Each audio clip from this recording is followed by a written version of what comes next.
I begged my ex-husband to take me back, but he said he couldn't because I broke him. I don't know if this is the right place to put this on. Yet the title of the group fits the situation I placed myself in.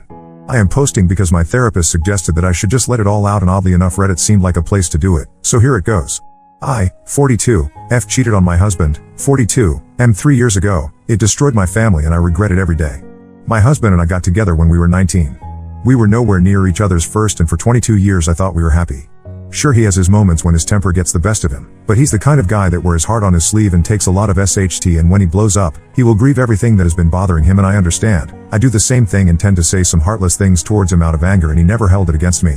Our sex life was great. Of course he would love to have more. He would try every day, but as a stay-at-home mom of 5, 3 girls and 2 boys.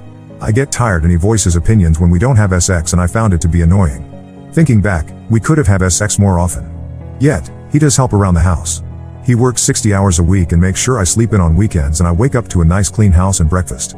As the years went by and the 3 eldest began to head off to college, I was feeling that empty nest syndrome. I was bored, going a bit stir crazy. I still had my 2 boys, but they were in junior high and didn't need me really. My husband saw this and encouraged me to get a job. In hindsight, I should have told him no. Should have gotten a hobby. Should have done a lot of things differently. My husband is a bit stocky, slight overweight, but handsome. As for me, I seesaw between 150 to 210, depending on the year. When I started working again as a customer service rep, I was 160 and I felt great. I haven't been in the workforce in 21 years and it felt good to be back working. As the months went by, I began hanging out with the younger 25-year-old co-workers from the office that was encouraged by my husband because I lack female companionship. I used to shove him to go hang out with his co-workers, so it was only fair that I did the same, and those girls put ideas in my head. They made me think that I could do better, made me think that my husband wasn't sexy enough. Made me think that I was held back. Even one of my male coworkers stated that my husband is a beta pretending to be an alpha, and I ate it up. At the time I thought my husband was all bark and no bite. Yes, I used to see him argue with people who would run their mouth. Had no problem stepping up to them, but I never saw him got into a fight. I don't know where that came from. I loved him, I honored him, in return he honored me. All of our friends always told me how lucky I was to have him, and I did felt lucky, yet somehow they all got in my head and I guessed my love for him. This little nudge kept going every time my co-workers and I talked, and eventually I began flirting with the same male co-worker who called my husband a beta. He was the same age as me and he was handsome, physically fit, and as the weeks went by, one thing led to another. He made the first move and I just went with it. We were having sex every chance we got. I felt younger, desired, and I treated my husband like SHT. I denied him SXX, poked fun at his weight, even tried to make him think that he was crazy when he questioned our relationship. I had no clue where that came from. Thinking back, I don't know why I was acting like that. I don't know who that person was. I realized how bad it was when my husband crushed a glass cup with his bare hand, staring at me with hateful eyes during dinner. "You have a hickey," he spat while he wrapped up his palm and left to urgent care. My sons looked at me in shock. The eldest of the boys' eyes turned beet red before he ran off. I called my lover and yelled at him, and he told me that he wanted to mark his territory, and I felt disgusted. It was the first time I felt remorseful about what I'd done. It was after midnight when he came home and looked at me dead in the eyes and asked how long. I wanted to deny it, wanted to tell him no, but I saw it on his face, so I told him 4 months. "Did you SCK his DCK?" I said nothing. He walked around me, only to stop short by my ear and said low enough for me to hear, "I want to divorce you fking SLT." I was so angry that he called me that. He never talked to me like that before, and all I could do was cry, especially when I noticed our boys staring at me at the foot of the stairs. They looked at me with such rage, and I was angry at him for doing that out in the open. I should have been angry with myself. Should have been disgusted at myself, but I had these blinder on and my husband instantly checked out. It was like a light switch, and just like that, his love for me was gone. My female coworkers rallied behind me, convincing me that I was making the right choice and I could spend more time with my lover, and I bought into it. I didn't want the separation period. My husband moved out of the house and into an apartment a half-mile away. My sons were treating me like shot and my daughters refused to speak to me. My lover began coming over to the house despite my protesting, but he just came over. This infuriated my children and he refused to leave the first time my specs came over to pick up the boys. My lover was more physically fit than my specs, but he just smiled at my lover. "Not yet," was what he told him with a smile. Not yet, but soon. When they left, I was so angry at my lover. I told him that what he did was uncalled for and he just ignored me, only to yell at me when he had enough, and it scared me. My lover soon began to tell me what to eat, what to wear, making these hurtful comments when no one was listening, and I let it happen. When the divorce gotten finalized, we negotiated 50-50 straight down with a payment plan to buy his half of the house. We had shared custody, but the boys wanted to live with him. I haven't seen my eldest daughters in a long time. They don't return my phone calls. I only found out one of them was in a serious relationship when he mentioned it. It was surreal when it happened. Watching him sign the papers caused so much pain in my chest. When he took his ring off and placed it on the paper, I felt the ball in my throat, and when he left, I realized I never apologized to him. I grabbed the pen and just stared at the ring. At that moment, I realized how much I effed up. I destroyed my marriage, my relationship with my children, and I think I was in an abusive relationship, and I just cried. I couldn't breathe, I was too incoherent, but eventually I signed it. A week after my divorce was when my lover hit me for the first time. I was telling him about my day and I bumped into the nightstand and knocked over his phone. He gave me this look, slapped me and called me clumsy. I called my ex and the first thing he asked was, "Does he touch my children?" I told him no and he just hung up. I cried so hard that night. Soon my lover got comfortable using his hands. It went on for 2 months and at the time, I felt like I deserved it. My ex never laid a hand on me. My lover did, and to me, it was karma. It only stopped when he hit one of my daughters who was home from college due to COVID. She was the only one who wanted to stay at the house. The 2 older ones stood at their dad. One phone call from her and my ex walked into the house, offered my lover a free hit before beating him into a bloody pulp. My ex was stone-faced the entire time. No emotions, I had to beg to stop him. He looked at our daughter's bruised face and asked her what hand did he use to hit her, and he broke his right hand by stomping on it. When it was over, my ex took him and dragged him outside. Not one he looked at me. Not once acknowledged me. He took him to the hospital and told the ER that my lover fell down a flight of stairs. My husband stood by my lover's side. I do not know what they spoke about, but the following day my lover quit the job and left me. I kept working and my ex began screwing some of my single friends, even a couple of my co-workers. One of them was the girl who convinced me to cheat. I only found out after the fact when my co-worker was stressing over him, bragging to the other girls how he blew her back out. Constantly asking me about him and why he won't return her phone calls. It hurt me to know that he was doing that. I think he was doing that on purpose. I dated a few guys, but it never lasted. I'm a single mother of 5 children, that seemed to push men away. Then there was the ex. Looking back, even with my lover, none of them could satisfy me the way my ex could. Which made me wonder, why did I allow this to happen? I was happy, how did I let myself get manipulated? I don't understand why. During this time my house was always quiet. My boys were either locked into their room or at their dad's. My daughters, with the exception of my third-born, refused to talk to me, and it was hurting. My ex saw this and he conducted a family meeting. He had all the kids in the house and I was happy to have all of our children under the roof, but the majority didn't want to be there. He began telling the kids to talk to me and my youngest called me a WHRE. This shocked me, it hurt me so much, and my ex slapped him right in front of me. "Have I ever called your mother that?" He barked and our son shook his head. "Your mother takes care of you, she loves you and you will respect her. What happened between us has nothing to do with you. All of you will start respecting your mother. Do I make myself clear?" He looked at all of our children and it spoke volumes, and my relationship with my children began to improve. During the 2nd-year anniversary of our divorce, we were civil. We laughed, talked, he constantly came over to the house to fix things, to talk about the kids, and for a while I had my husband back and I leaned in, but he shoved me and said no before walking away. A month later, he began dating our youngest teacher. She's 10 years younger than him and they have a lot of common interest. She's extremely attractive and I tried to be civil while they were dating, but it hurt seeing him looking at her the way he looked at me. How he touched her, made her laugh, she was the center of his attention, and I understood why people envied us. Why they kept telling me how lucky I was. That devotion, why I never noticed it. I had my nervous breakdown when I heard that they were expecting and they were getting married. I woke up with him by my side, wiping the stray strands from my face, and I just cried, begging him for forgiveness, for destroying our family, and he said nothing. He just let me talk while holding me. He visited me every day, only leaving my side to talk to his fiancée, and she even came over to check up on me. I don't deserve their sympathy. Her kindness, she even found me a therapist that they paid for. My therapist was blunt to say the least. She said I was having a midlife crisis, and instead of talking to my husband, I allowed these young women to manipulate me. She explained that they wanted to sabotage my marriage because they was single, most likely will never marry, and saw me as easy prey. Misery loves company, and the fact that the main instigator screwed my ex-husband only proved it. After a few months of sessions, she saw how I am still struggling with it, and she suggested to post on Reddit. Create a throwaway account and let the pain flow. It is therapeutic and a unique alternative to group therapy. My ex-new wife is a lovely person. She comes over a lot to check up on me, she talks to me, makes sure I'm okay, and as much as I want to hate her, I can't. She's too nice and their twin boys are beautiful. My ex also comes around to make sure I'm okay, if I'm eating. Telling me that despite what happened, I will always be the mother of his children and he will always be there for me as a friend. He even came over last Saturday and let me sleep while he cleaned up the house and had breakfast waiting for me. That made me break down and cry. I miss him so much. I miss my husband. I miss my best friend. Till this day I don't understand how I was so easily manipulated. I'm so alone. My kids are here, but we're not as close as we used to be, but they're here. Yet the one person I want the most is not. He moved on and I'm the reason why. Someday I will move on with my life, but for right now, I deserve this. I deserve everything. Edit, I spoke to someone in the messages and I wanted to set the matter straight.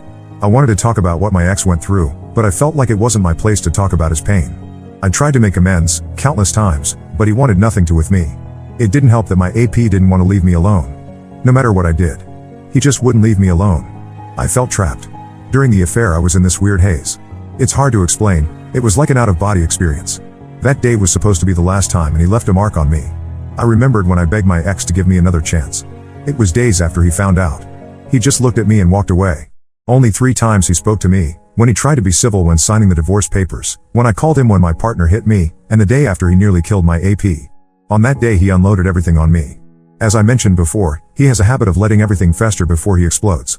He yelled at me about my stupid choices, about destroying him, how he doesn't have the luxury to mourn our marriage because he needs to be strong for the kids, and I just cried because I broke this man. This strong man who would have tried to find a way to freeze hell if I asked him. I apologized, but he didn't want to hear my apology. He told me that my AP will never bother me again and left. It took a year before we became conversational. Before that he wanted nothing to do with me. When he started fooling around with some of the women I knew, I just let him be. I knew why he was doing it and I felt it was well deserved. It was after that family meeting when he began acting civil for the kids' sake, and during that time, I truly realized what I destroyed. After the family meeting, little by little my kids began to talk to me again. My youngest took the longest, but I tried. Oh God, did I try to make amends with the kids. I needed to fix what I broke with them. They were my top priority. As the kids saw my efforts they slowly opened up, but not as much. During that second year, seeing my kids laughing in the house while my ex-husband joked around or helping around with chores, cooking on the grill and dancing with the girls, I thought that if I made the effort, showing him how much I was sorry, that I could win him back. I did everything that I could, asked for couple counseling, to start over, wearing every outfit he bought me, his favorite perfume, had my hair just how he liked it, but he just ignored me. That's why I tried to kiss him that day. I thought there was a moment. But he stopped me. I cried, I pleaded, and he just looked at me. He told me that he couldn't be with me because I broke him. He will never kiss me because I had another man in my mouth. He will never hold me because I had another man touch me. He will never sleep with me because I allowed another man to sleep beside me.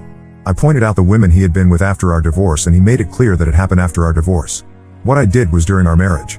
Your body and heart belongs to me, just like my body and heart belongs to you, and you destroyed that. I'm trying to just be his friend, but it's hard. I've been married to this man for over 20 years and I ruined it in 6 months. For what? A midlife crisis? For my desperate need for female friends? An urge to want to fit in? I look back and I do not know who that person was. Everything was out of character for me. My third born understood, and if it wasn't for her being there for me, I would have ended my life. She kept me sane. Kept me safe. I had no idea she was home that day. Usually the abuse happens when the kids are gone or while we're driving to and from work. I always dread it when they leave. Yet I allowed him to do that to me because I felt like I deserved it. That night I stood up for myself. I told him to leave and he didn't like that. Not one bit. When he hit me and pinned me against the wall. My daughter appeared out of nowhere and jumped on his back when he hit me again. He flipped her over and backslapped her. I hit him and ran into the garage with my little girl. He was banging on the door and she called her father. He practically broke through the garage door when my ex arrived and I had to stop him, otherwise my ex would have killed him. His new wife is a godsend for him. She allowed him to love again. Allowed him to be himself again. I didn't want to be a part of his new life, but she insisted. She was also in an abusive relationship before meeting my husband. She wanted no animosities and trust me. She made it clear that she has claws and is not afraid to use them if I overstep. My children adore her. She was the English teacher to the majority of them after all. I just have these moments of overwhelming guilt that is crippling. Yes, I still work for that company and I eventually became a manager and fired those women. I knew all of their dirty secrets, so getting rid of them wasn't an issue. I just miss what I had, that's all. Now on to the next story. Story 2. I ghosted my family and fiancé after what my sister did. I need a little advice on the matter as I don't know what to do anymore. I was 21 when my fiancé asked me to marry him. He was the absolute light of my life. We had known each other since preschool, our families are very close. He would come and have dinner with us on a daily basis and vice versa. He doesn't have any siblings, but I have 2 older sisters, which is very important as he was also very close with them. We grew up together. When we started dating, I don't think our parents stopped celebrating for weeks. He helped me deal with a lot of my anxiety, and even when I gained a little weight and my mother berated me saying he was going to leave me, he told her off and said he loved me for who I was, not for what I looked like, even though he claimed I was the most beautiful girl in the world to him. We were only engaged for 6 months before the incident. My middle oldest sister, let's call her Nikki, was a very cold person. She never showed any affection. She only ever opened up to my fiancé as she said she saw him as a brother, and he also helped her through a lot of her dark times, such as battling drug addictions and breaking the law. She and I never saw eye to eye. I loved her dearly because she was my sister but didn't like her as a person. Out of the blue she tells me she wants to take me clubbing as we had never been together before and she felt bad that she was so distant to me. I agreed and that night we went out. Clubbing wasn't really my style, but once I had a few drinks, I loosened up a little and began having fun. The night was going smoothly until Nikki spotted a guy across the room whom she claimed she wanted to climb like a tree. She walked over to him and within a few minutes she was back and she had a sour expression on her face. I asked her what was up but she never said anything. I kept pressing because I didn't want our night to be ruined. She then told me the guy didn't want her number but he wanted mine instead. I told her he was a loser and there were plenty of guys around who would kill to be with a girl like her. She didn't budge though. She told me she needed to use the restroom and then we would leave. I waited for an hour. During this time I was sipping on a lot of different cocktails. I then started feeling really dizzy and lightheaded. I figured I'd just cab it home as I was certain Nikki had left. On the way out though, I bumped into a friend of Nikki's whom she had briefly dated. He asked me if I needed a hand to my car and I explained I was getting a cab. He said he was getting ready to leave and we could share one. I told him okay and we walked out of the club together and into the first cab we saw. I tried to find my phone in my purse but I felt myself getting dizzier and dizzier. I don't remember what happened next as I blacked out and the next morning I woke up on a hard sofa, my head pounding. When I came to, I realized I was in Nikki's friend's house and my phone was sitting on the glass table in front of me, but it was flat. When he noticed I was awake he offered some tablets and water and explained that I had passed out in the cab and he didn't remember my parents' address so he just picked me up and took me back here where he laid me on the sofa. I told him I needed to go home as my fiancée would be worried. He called a cab and I left. When I arrived at my parents' house, my mother, father, Nikki, my fiancé and his parents were all standing in the living room. I thought they were worried about me but the instant I opened my mouth my fiancé asked how could I do this to him? I tried to explain that my phone went flat but he then went on screaming about how could I cheat on him. I was baffled. Why would he think that? I tried to explain the night's events but I kept getting cut off. Nikki then chimed in and said I was a lying ass and how could I be so heartless to a man who has been there for me through thick and thin. She went on to say I kept flirting with random guys all night and then when she went to the bathroom, she saw me leave with her friend. I told her what had happened and she showed me photos on her phone where as we were leaving, his hand was on my back ushering me outside. Yes, the photo did look horrible and I was so drunk I didn't even realize his hand was on my back at all. My fiancé was so angry, he kept shouting and his mom and mine were both crying. I then asked Nikki to call her friend and he would confirm nothing happened but when she called him, he told a completely different story. He said I begged him to take me back to his and when he did, we slept together multiple times. I saw red and started crying and yelling at Nikki because I knew she had organized this whole thing to make me look bad. I begged my fiancé to believe me, but he just shook his head and left. When everyone had cleared out, my mother slapped me across the face and told me to get out. I left and went to a friend's house where I stayed for a few nights. During those nights I called my fiancé crying and pleading with him to believe me that nothing happened but it all fell on deaf ears as he never returned any of my calls or texts. My mom texted me and told me she was kicking me out and that she couldn't believe I would do such a thing and a lot of hurtful other slurs I don't think I could repeat here. She didn't even give me time to get my things as she threw everything out. I was now homeless. None of my family would take me in, as they chose my fiancé and mother's side. I was homeless and single in less than a day and a half. My entire world had been taken away because of Nikki's lies. Now for weeks I tried everything to get my fiancé back and my family. The limit for me though was when Christmas time had come and I went over to my mother's house to try and reconcile. I was sleeping from couch to couch during this time.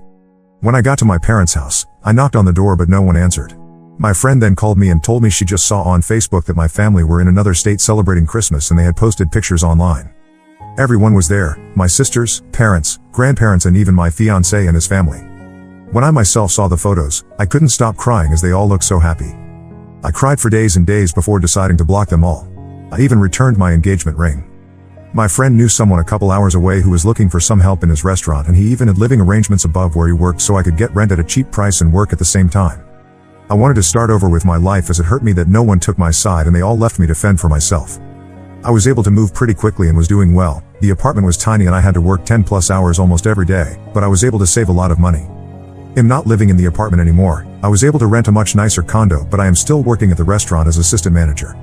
Now it has been roughly 2 years since I left and have not spoken to any of my family. I have no idea what is going with them until I got a knock on my door. It was my ex-fiancé.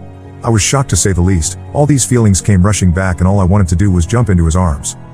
But then I remembered the pain I had felt and tried to slam the door in his face but he stopped it and asked that I let him explain. He said that Nikki had gotten married and she had confessed that she lied about the situation because she had found someone she loved so much and realized what a horrible thing she had done. I asked him how he found me and he said my friend told him. My entire family had been trying to get in touch with me and want to see me. I told him I needed time to see if I even wanted to have them in my life. He left and I have been a mess since. I don't know what to do. I know I will never ever forgive Nikki. She could rot for all I cared but it's hard because my other family and fiancé didn't know she was lying, but I also felt like they abandoned me too quickly without letting me explain my side. I don't know if I should forgive them. Any advice would be much helpful. Thank you for taking the time to read. Update. Wow guys, I don't even know where to begin. I am honestly so grateful for all the support, advice, beautiful messages and awards you guys have gifted. I wish I could personally thank each and every one of you, and I did try my best to reply to every message. You guys are honestly so amazing and I cried reading all the comments. My heart has never been so touched with the amount of love and support I got on this post, and I am so sorry if it took too long to post an update. I was honestly in so much shock I didn't know how to cope with it. So I never got back to my ex. I didn't know what to do, but eventually he must have given my phone number to my parents as they texted asking to meet up. I never replied and was planning on organizing a Zoom meeting but didn't need to as they also showed up at my door. Well, my father did. When I answered the door and saw him standing there, I ended up throwing up, which he insisted on cleaning. When he was done, we sat down and I just bursted in tears. My emotions were all over the place, and my father has worn the same cologne for a really long time, so when I smelt it, it just brought back all these memories. He tried to hug me but I pushed him away and asked what he was doing here. He went on to explain he and my mother are getting a divorce. He said he begged my mother to get in touch with me the minute I left, but she refused and said I was acting like a baby, and if I wanted to leave them after doing something so horrible, then I could do things on my own from then on. I asked him how long did it take them to notice I was gone. He said they arrived back home after New Year's Eve and were planning on inviting me over so we could talk. That's when they got in touch with my friend and she told them I left and she didn't know where I was. I asked him why didn't he listen to my side of the story and why did they throw me away so easily. He just started crying. He said he never meant for things to get so out of hand and he wishes more than anything he could take it all back. I said when they found out Nikki was taking drugs and had dropped out of HS, they didn't throw her away. Instead, we all went on a holiday so she could focus on things besides drugs, and during that trip, she got hooked on alcohol and each time they defended her over and over. He said he had no idea my mother was going to kick me out. He thought it was going to be for a few days, but then they decided last minute to spend Christmas out of state. My mother apparently promised him I would be allowed back home after they got back. I said she threw away all my stuff, but he said everything was still there and she lied about that.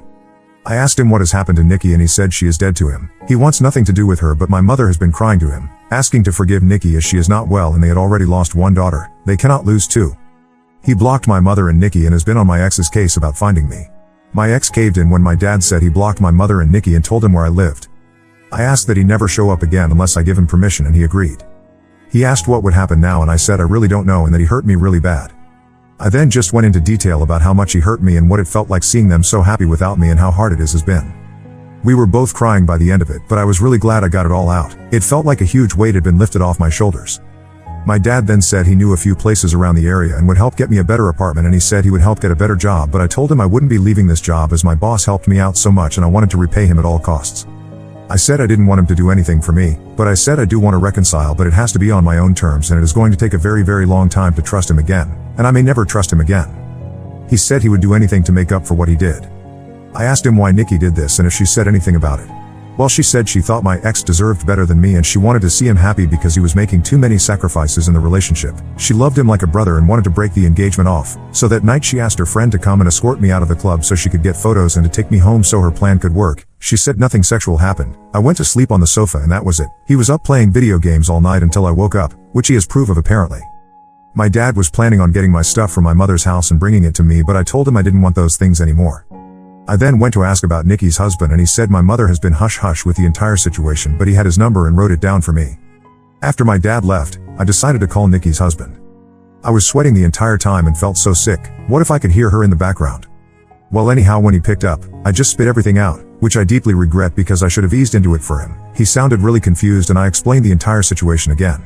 I even went into detail about her drug and alcohol problems. I was honestly expecting him to curse me out and defend Nikki. Instead, he let out a long sigh and well, turns out, he had a feeling she wasn't exactly innocent. Turns out her and his sister have been having problems and she has been spouting non-stop lies about his sister and has caused a huge rift between them. His sister didn't even attend their wedding. I told him I was sorry, but he should make things right with his sister because Nikki was the problem, not her. We spoke a little more and he hung up. I'm not entirely sure what he is going to do with that information. I hope he cuts his loses and leaves her because he sounded like a really nice person and even he has lost his own sister because of Nikki.